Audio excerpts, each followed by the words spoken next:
Welcome to the Great Loop Radio podcast, brought to you by America's Great Loop Cruisers Association. We're dedicated to sharing Great Loop information and inspiration with those actively cruising, planning for, or dreaming about a Great Loop adventure. I'm Kim Rousseau. I'm the director of AGLCA. Today we are going to talk about looping in segments, and that can mean a lot of different things. We've gotten a lot of requests from our listeners to do a podcast on this topic. Like I said, it can mean a lot of different things to different people. So we're going to do the best we can with explaining some of the logistics of looping in segments. And our guest will be Dick and Louise. They completed their loop recently after doing the loop in multiple segments. So we'll bring in Dick and Louise in just a moment.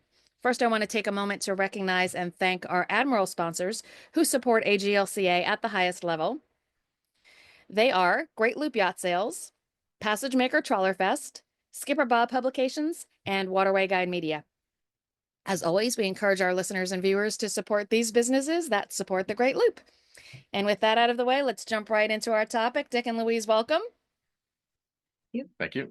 Yeah, congratulations on crossing your wake. And if our listeners, some are watching this on YouTube, we're all wearing our matching shirts today. Yeah.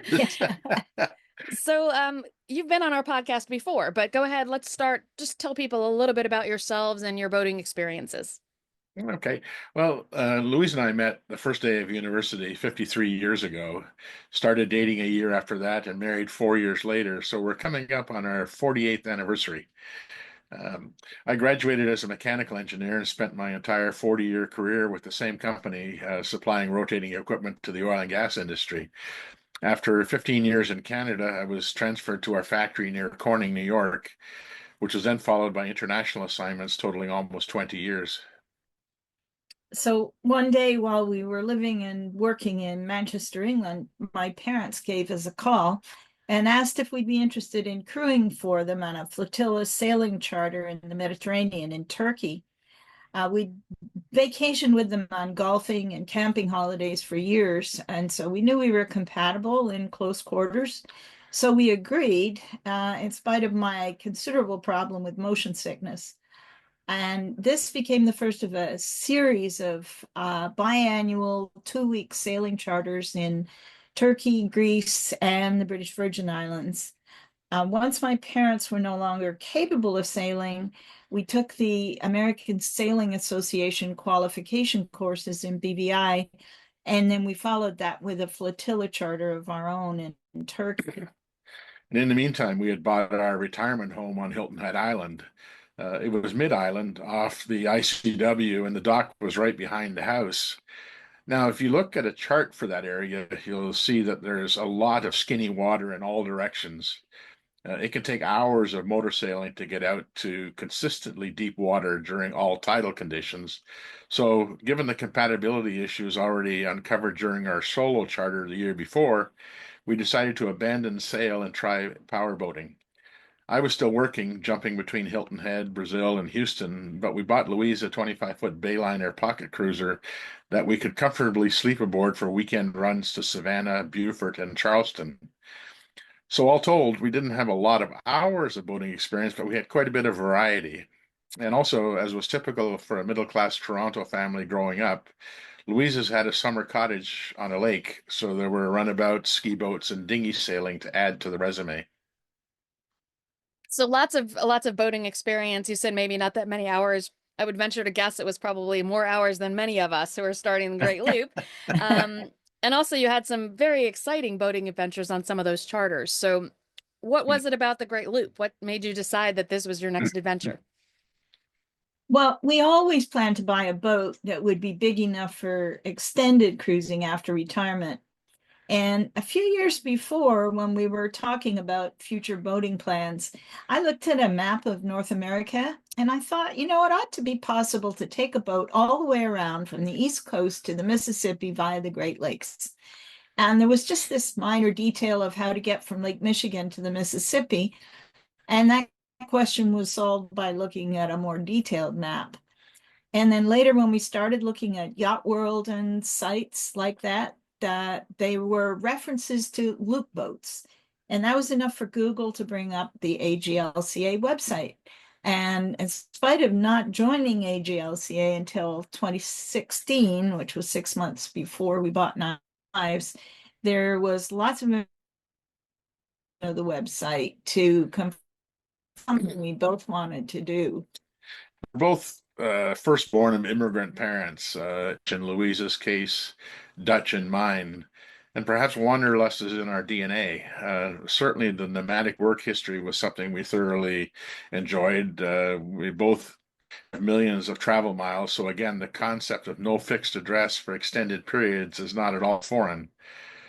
I've said for years that the best nights of sleep I've ever had were the charters, and I was looking forward to experiencing that again on our own boat on the Loop.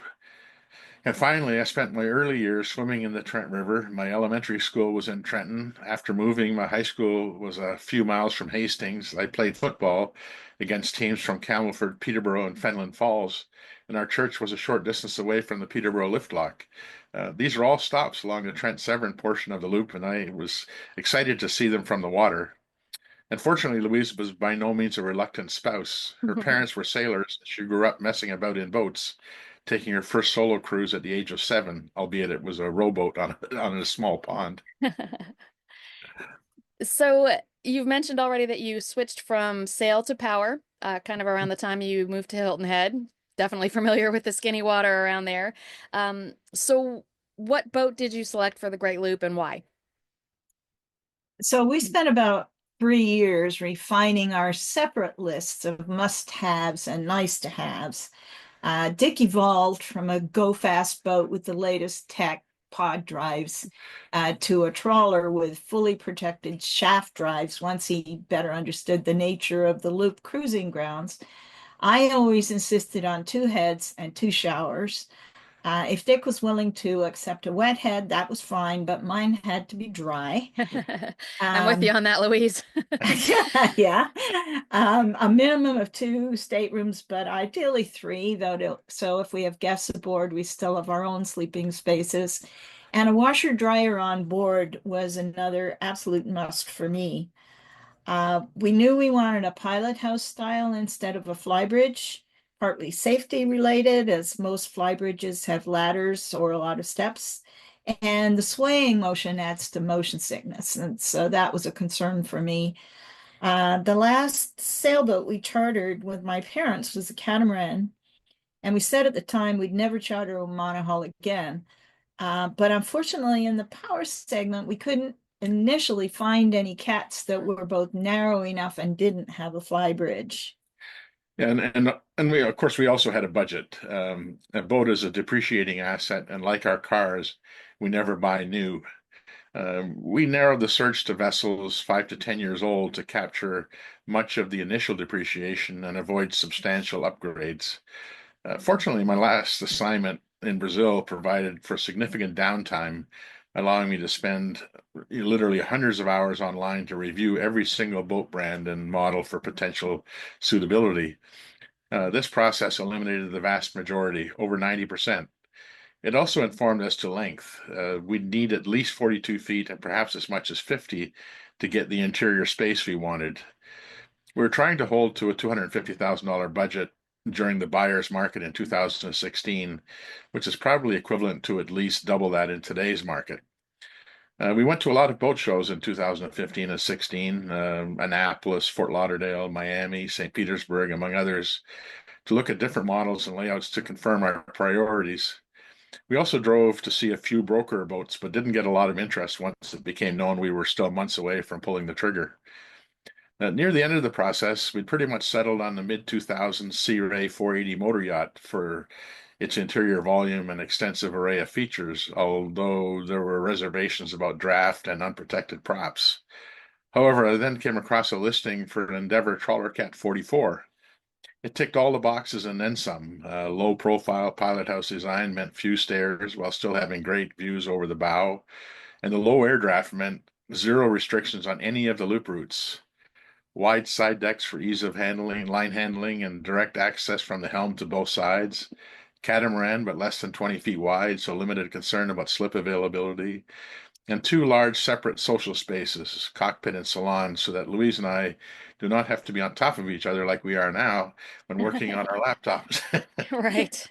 And a 3-foot draft and fully protected props and rudders. So we checked Endeavour out online, and found a lot to like. Small family-run business that cut no corners in design or fit out, fanatically loyal owners, good review from trade publications. Fortuitously, Endeavour allowed existing owners to advertise their vessels on the Endeavour website. So we found not one, but two 2012 models for sale. One docked at the Endeavour Boatyard in St. Petersburg and the other nearby in Bradenton. So we immediately jumped into the car and headed down. The Endeavour owner, Bob Vincent, and his wife Alice spent most of the day with us to show us both of these boats, as well as a couple of later designs. And after that, it was just a price negotiation with the seller.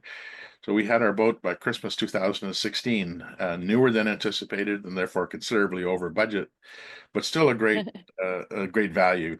The 44 Cat has the same interior volume as the 50-foot Sea Ray, but at half the weight consumes far less fuel. Yeah, sounds like the perfect boat for you. Um, we want to focus today a lot on looping in segments, which is exactly how you did it. So a lot of people who are doing the loop are retired and therefore have time to cruise continuously. You chose to do it in segments. So what's the reason for the two of you to cruising and then going home for some time and then coming back and picking up again? Uh, well, first of all, we should clarify that we've done only seasonal segments, not the 2 or 3 week segments that some loopers who are still working Mhm. or have periodic commitments are limited to.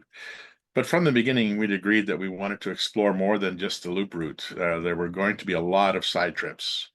So then the question became, when would we do the side trips? Loop first and then go back, or integrate them?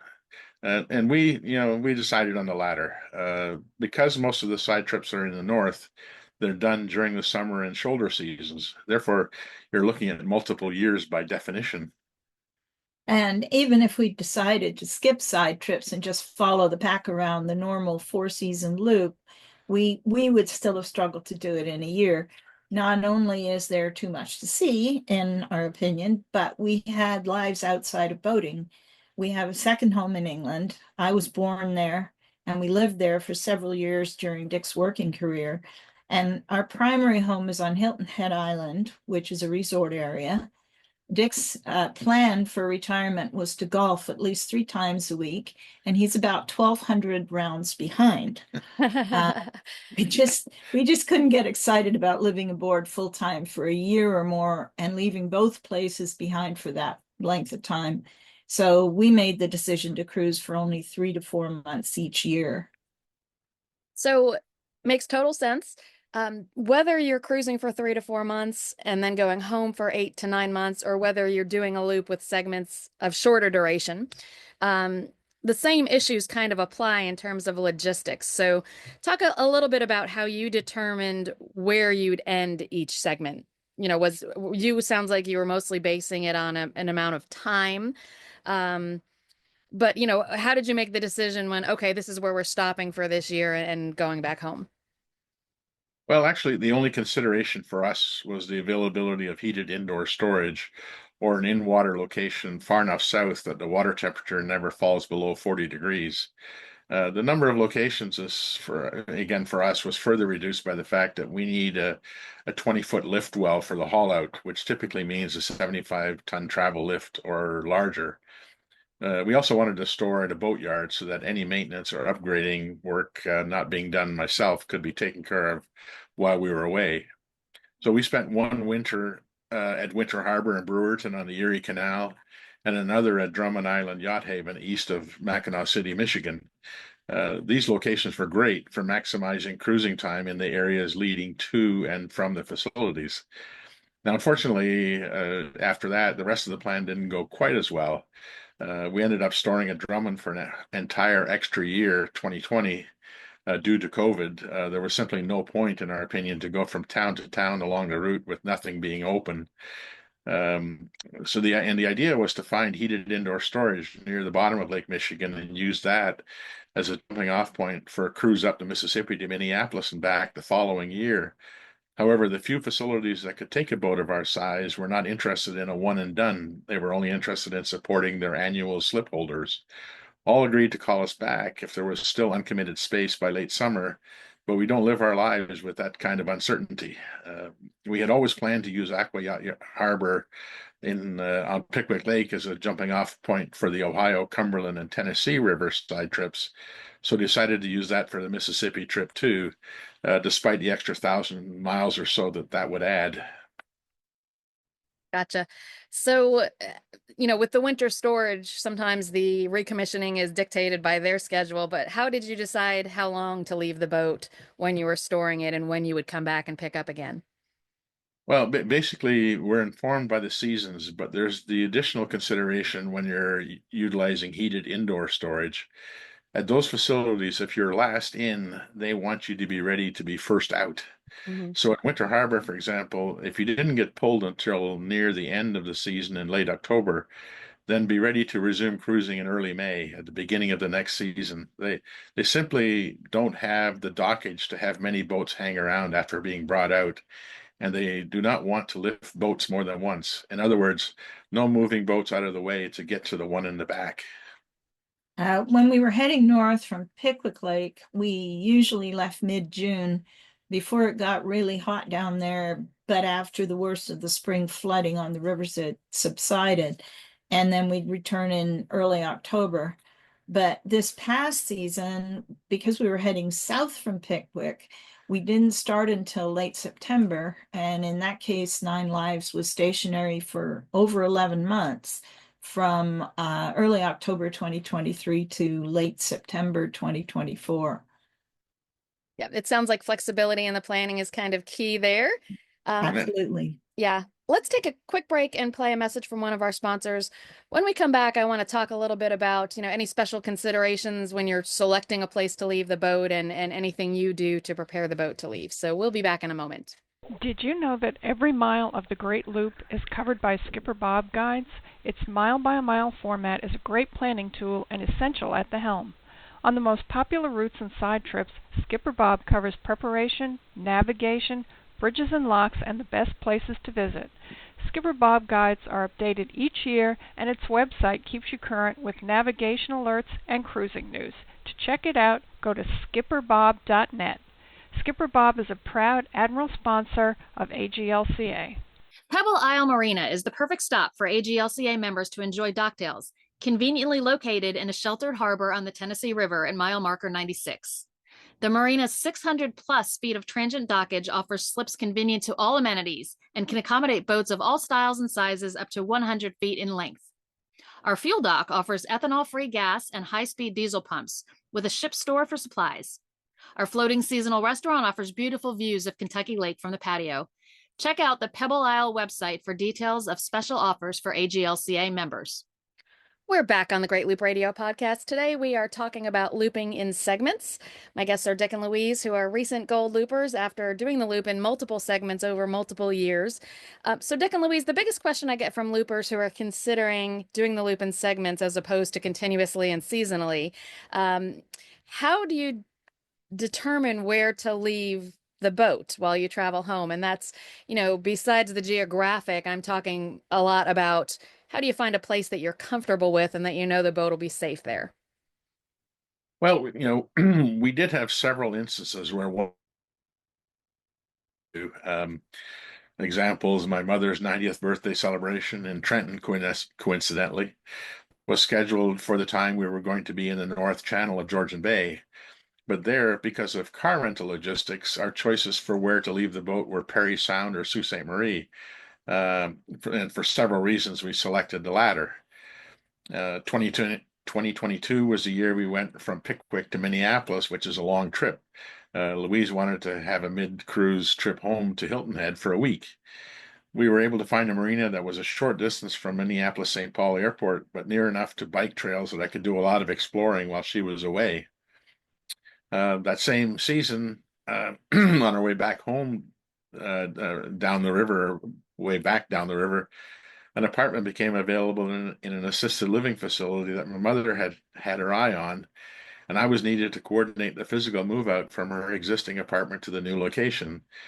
Deciding where to leave Louise on her own for a week while concurrently having a reasonable driving route for me took some research.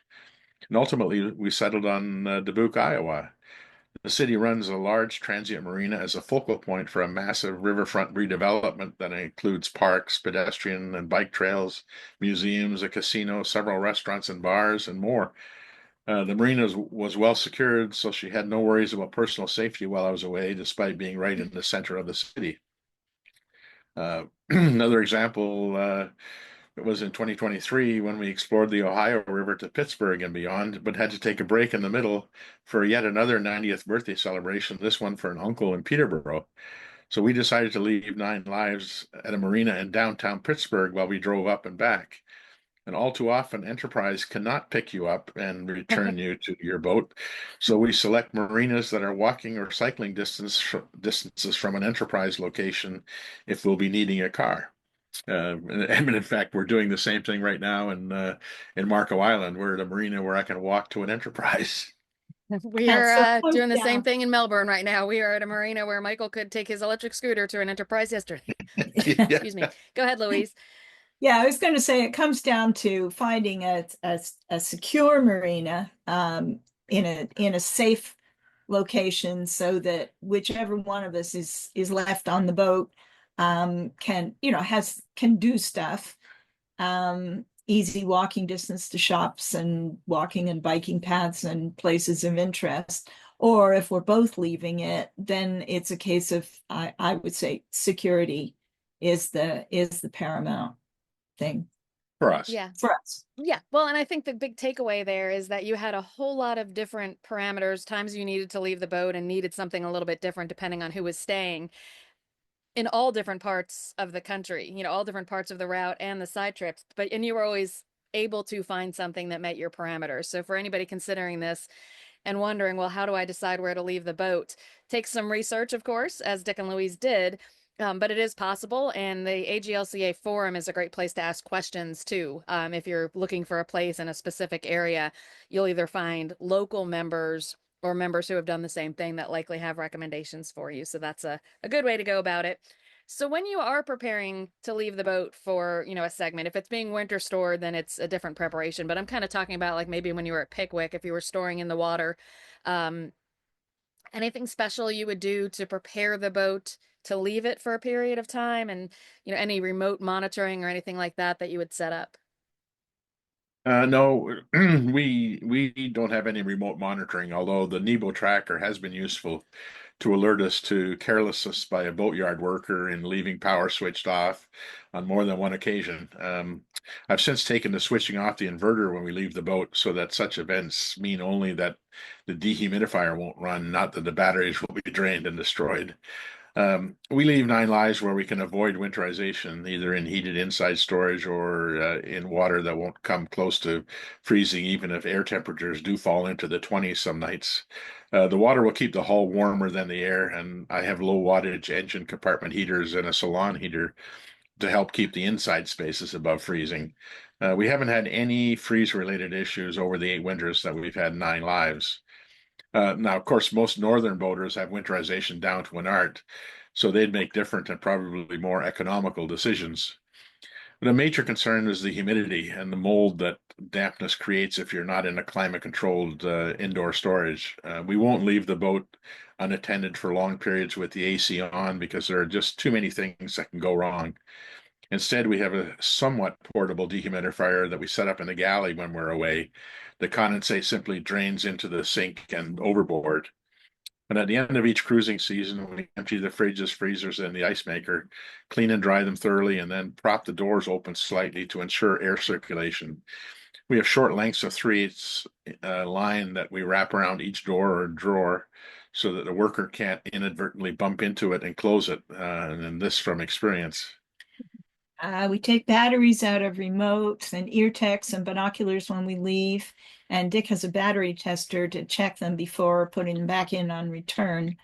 I take stock of the dry goods, and everything's in airtight plastic containers anyway, but some things like flour don't have long shelf lives, so they'll be taken home.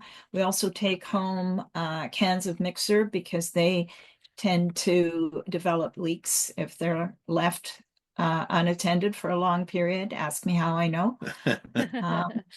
We also leave tea bags filled with whole cloves in all pantry cupboards. And theoretically, this will discourage insects. We don't know if it works, but we've never had an infestation. Fresh bounce dryer sheets are layered in all the drawers containing clothes and towels and linens. I strip all the beds, the duvets, and all the throw pillows are all piled on one bed and covered with sheeting to keep it all clean. And that makes sure that workmen on board aren't putting things down on beds and linens.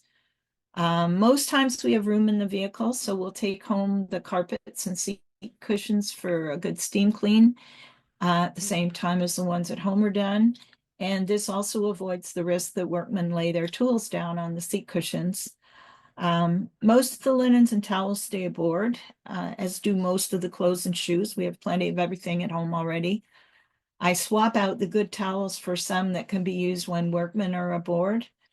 And also Dick does not leave access to any of his tools. Any spare parts that might be needed are left ready on the table. It's way too easy for someone to forget to replace any borrowed items when they're finished. And I'll update the parts inventory so that any replenishment can be dealt with at home. Um, Through hulls are closed, but we don't remove the water from the strainers. These are well down in the hulls, so it should be almost as warm as the surrounding water. We do empty the freshwater system as completely as we can, though, stopping and starting the pump several times to get the last little bit out. Theoretically, this shouldn't be necessary if everything works as it should, but much of the freshwater plumbing is inaccessible, so it's better to be sure that nothing can freeze there. These are the major preparations for leaving the boat for an extended period. For short absences, we just leave things clean and tidy. If workmen are expected to be on board, we take whatever steps are needed to make sure they have all the access they need and that bedding and towels are not going to get dirty. Those are great tips, really helpful. And a lot of them I think you learned, as you said, from experience. So thank Yeah. you for sharing those experiences so others can learn from that. Um, so, as I said, you just completed the loop after a multiple year journey, lots of side trips, all done in segments. So, what is it that you love about doing the loop this way in segments? Well, it allowed us to maintain our relationships with friends and neighbors in a way that would not have been possible if we'd been away for a year or more. And it also allowed us to spend much more time in certain areas. For example, um, we spent more than 3 months on Lake Michigan by using Drummond Island Yacht Haven as a jumping off point. And while segment looping kept us out of sync with the looper pack most of the season, that meant we had less trouble finding dock space. And at the same time, we always caught up with the pack at some point. So we still got some of the social aspects of looping. We also make a point of contacting harbor hosts in the places that we visit. And we invite them to join us on board for docktails and chat. And we meet some really great people that way. The shorter cruising cycles meant that for the most part, we had little breakdown maintenance to deal with while underway, avoiding the significant disruption and schedule complications that can result. There was plenty of time for preventive maintenance, and actual or incipient failures could be dealt with at the end of each cruising season. Well, it sounds like you were extremely successful in making the loop your own and doing it in a way that worked best for you. Anything you would change in hindsight, looking back? Most of us have things we would change. Anything you would do differently about the segment looping if you could? Uh, Actually, I'm not sure we'd change anything. Mm. If we'd deferred buying our retirement home and creating a life in that community, doing the loop first, we probably would have done it differently, perhaps full-time liveaboards on a larger boat. Um, and there's no doubt that segment looping is more expensive than a continuous loop due to the storage fees, and the frequency of loading and unloading of the boat does get tedious. Um, and that brings up a point, which is in our case, because of the remoteness of Drummond Island Yacht Haven, we decided that we were going to use our own vehicle to get to and from. And and that's something that we might do differently, given the experience that we had this time after leaving the boat in Port St. Joe. On the Panhandle at Thanksgiving, we had our own vehicle that we'd had to relocate at various times along the route this fall. But in coming back, we decided to do a one-way Penske rental. U-Haul could do the same thing, and then if we had to do some things over again, we probably would have done a few more of those rather than having to move our own vehicle around. For instance, we had it in Drummond Island, and then we had to take it a day and a half to get it back to Chicago, and then move it to Aqua Yacht, and then had to fly back from Memphis to Chicago. That sort of thing. So it gets expensive as well as tedious. yeah. So that's one element of the logistics that we might change if we had to do it over again. Yeah, the logistics are probably the biggest challenge to segment looping. And, since we did most of our loop and then kind of bounced around a little bit, but with longer stays, we had that I call it our chase vehicle as well. That is really a challenge to keep up with. If you're moving frequently, certainly not recommended. But when you're staying somewhere for months at a time, it is kind of a luxury. It's funny looping that suddenly having a car becomes a luxury when in regular life, it's just kind of commonplace. But do you know overall how many miles you did on your loop with all the side trips? Let's see, a little while when we crossed our wake, we had done about 17,200 miles. Wow. So we have another from there. We'll probably have another 1,500, maybe 2,000 miles to do to get back to Hilton Head, including the St. Johns River side trip. So a little under 20,000 miles by the time we're all done. Wow, amazing. Dick and Louise, any last thoughts before we wrap up? No, there's. I think, especially if you are a man and you have a reluctant spouse, possibly think about segment looping because people have wives, women have a number of reasons why they don't want to do the loop, and I think that year-long commitment is one of them. We've met some gold loopers where they were not even finished yet, and the wife was scrambling off the boat and saying, "Okay, you got buddies to help you get it back now, and I'm going back to my life." Mm-hmm. And possibly segment looping, whether it's short segments or long segments, might work better for a lot of couples. Yeah, it's a great option. Dick and Louise, congratulations again on earning that gold burgee, and thank you for sharing the details today. Our pleasure. Thank you. And thanks to everyone who's watched or listened today. We'll be back next week with another episode of the Great Loop Radio podcast. Until then, safe cruising.